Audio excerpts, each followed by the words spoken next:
Little Kites അംഗങ്ങൾക്കുള്ള പരിശീലന module രണ്ടാമത്തെ period. Animation cinema തയ്യാറാക്കാം. ഉപയോഗിക്കേണ്ട സോഫ്റ്റ്വെയർ TupiTube സോഫ്റ്റ്വെയർ. സാമഗ്രികൾ LK റിസോഴ്സസിൽ Day 1 animation activity 1.2.1 background.png aeroplane.png. Application-Graphics-TUPI desk. Tip of the day എന്ന ഈ ജാലകം ക്ലോസ് ചെയ്യുക. ഫയൽ എടുക്കുക, ന്യൂ പ്രോജക്റ്റ്. ആ പ്രോജക്റ്റിൽ പുതിയ പ്രോജക്റ്റിൻ്റെ പേര് നമുക്ക് കൊടുക്കാം. അതുപോലെ FPS ക്രമീകരിക്കാം. ഞാനിവിടെ ഒരു 12 നൽകുകയാണ്. ഓക്കെ കൊടുക്കുക. ഇനി വേണ്ടത് ഫ്രെയിം മോഡും സ്റ്റാറ്റിക് BG മോഡും ഡൈനാമിക് BG മോഡും ഉണ്ട്. അതിൽ സ്റ്റാറ്റിക് BG മോഡ് എടുക്കുക, അതായത് ബാക്ക്ഗ്രൗണ്ട് അനങ്ങില്ല. ഇനി നമുക്കതിലേക്ക് ചിത്രം കൊണ്ടുവരണം. ഇമ്പോർട്ട് ചെയ്യുന്ന ബിറ്റ് മാപ്പ് എന്ന് പറയുന്നത് യൂസറിൽ LK റിസോഴ്സസിനകത്ത് Day 1 session 2 LK റിസോഴ്സസിൽ 1.2.1 background.png എന്ന ചിത്രം ഇമ്പോർട്ട് ചെയ്യുകയാണ്. ഇനി നമുക്ക് ഈ ചിത്രത്തെ ചലിപ്പിക്കാനാകില്ല. സ്റ്റാറ്റിക് BG മോഡിലാണ് ഇത് കിടക്കുന്നത്. ചലിപ്പിക്കേണ്ട ഒബ്ജക്റ്റിനെ ഫ്രെയിംസ് മോഡിലാണ് കൊണ്ടുവരേണ്ടത്. ഇമ്പോർട്ട് ചെയ്യുന്നു. ഇപ്പോൾ ഇമ്പോർട്ട് ചെയ്യുന്നത് aeroplane.png ആണ്. അപ്പോൾ അത് വലുതാണ്.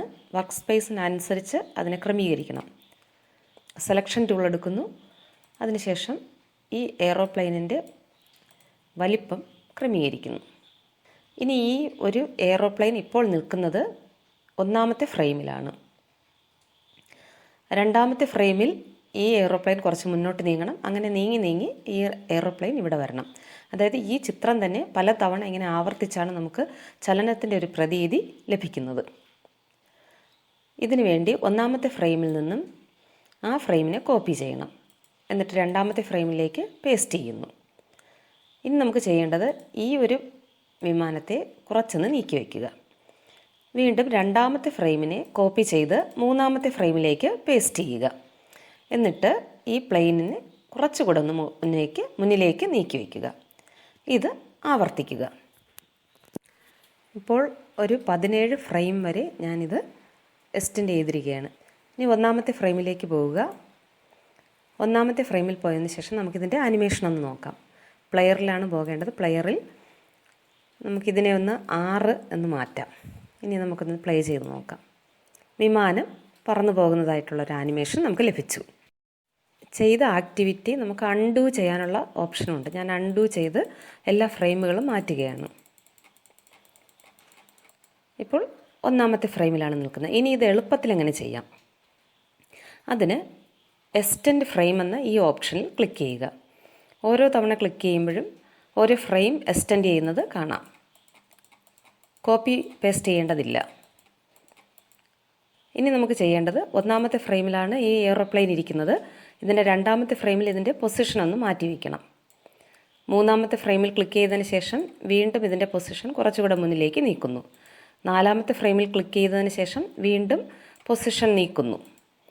ഇങ്ങനെ ഓരോ ഫ്രെയിമിലും വിമാനത്തിൻ്റെ സ്ഥാനം മാറ്റി വയ്ക്കണം.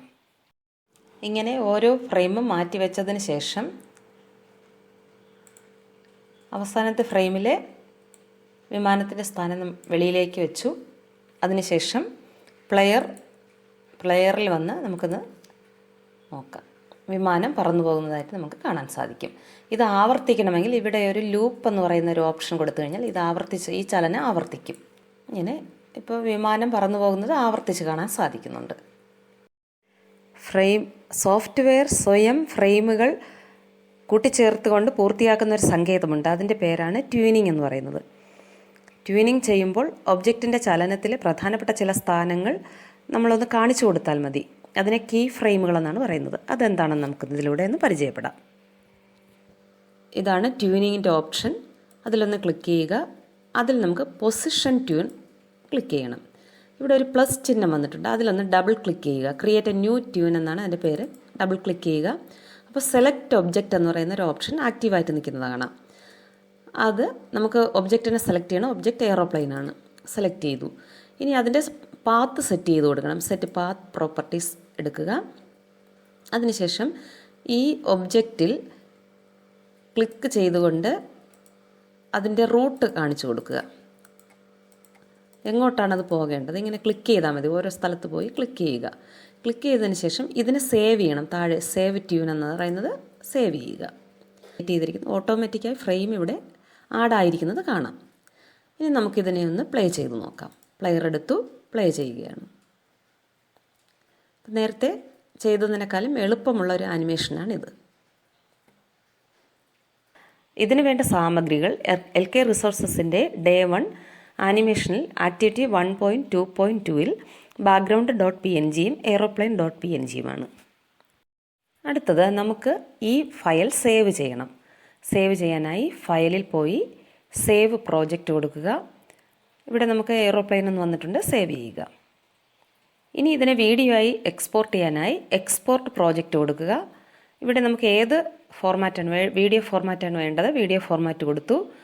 MP4 വീഡിയോ ആണ് സെലക്ട് ചെയ്യേണ്ടത്. നെക്സ്റ്റ് കൊടുക്കുക.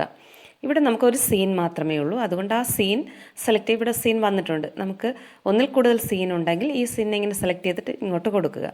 ഇനി ഈ സീൻ വേണ്ടെങ്കിൽ ഇവിടെ സെലക്ട് ചെയ്തിട്ട് തിരിച്ച് കൊടുക്കുക. ഇപ്പോൾ ഇവിടെ നമുക്കൊരു സീനുണ്ട്. ആ ഒരു സീൻ മതി. നെക്സ്റ്റ് കൊടുത്തു. അതിനുശേഷം എവിടെയാണിത് സേവ് ചെയ്യേണ്ടത് ലൊക്കേഷൻ കാണിച്ചു കൊടുക്കുക. ഞാനിവിടെ ഡെസ്ക്ടോപ്പ് സെലക്ട് ചെയ്യുകയാണ്. ഫയൽ നെയിം എയ്റോപ്ലെയിൻ എന്ന് കൊടുത്തു. അതിനുശേഷം സേവ് ചെയ്യുക. അതിനെ ഇവിടെ അതിൻ്റെ ഫ്രെയിം പെർ സെക്കൻഡ് ക്രമീകരിക്കാം. ഞാനിവിടെ 6 ആണ് കൊടുത്തിരിക്കുന്നത്. ഇനി എക്സ്പോർട്ട് ചെയ്യുക. ഇനി നമുക്ക് ആ വീഡിയോ വന്നിട്ടുണ്ടോ എന്ന് നോക്കാം. ഇവിടെ ഒരു വീഡിയോ വന്നിട്ടുണ്ട്.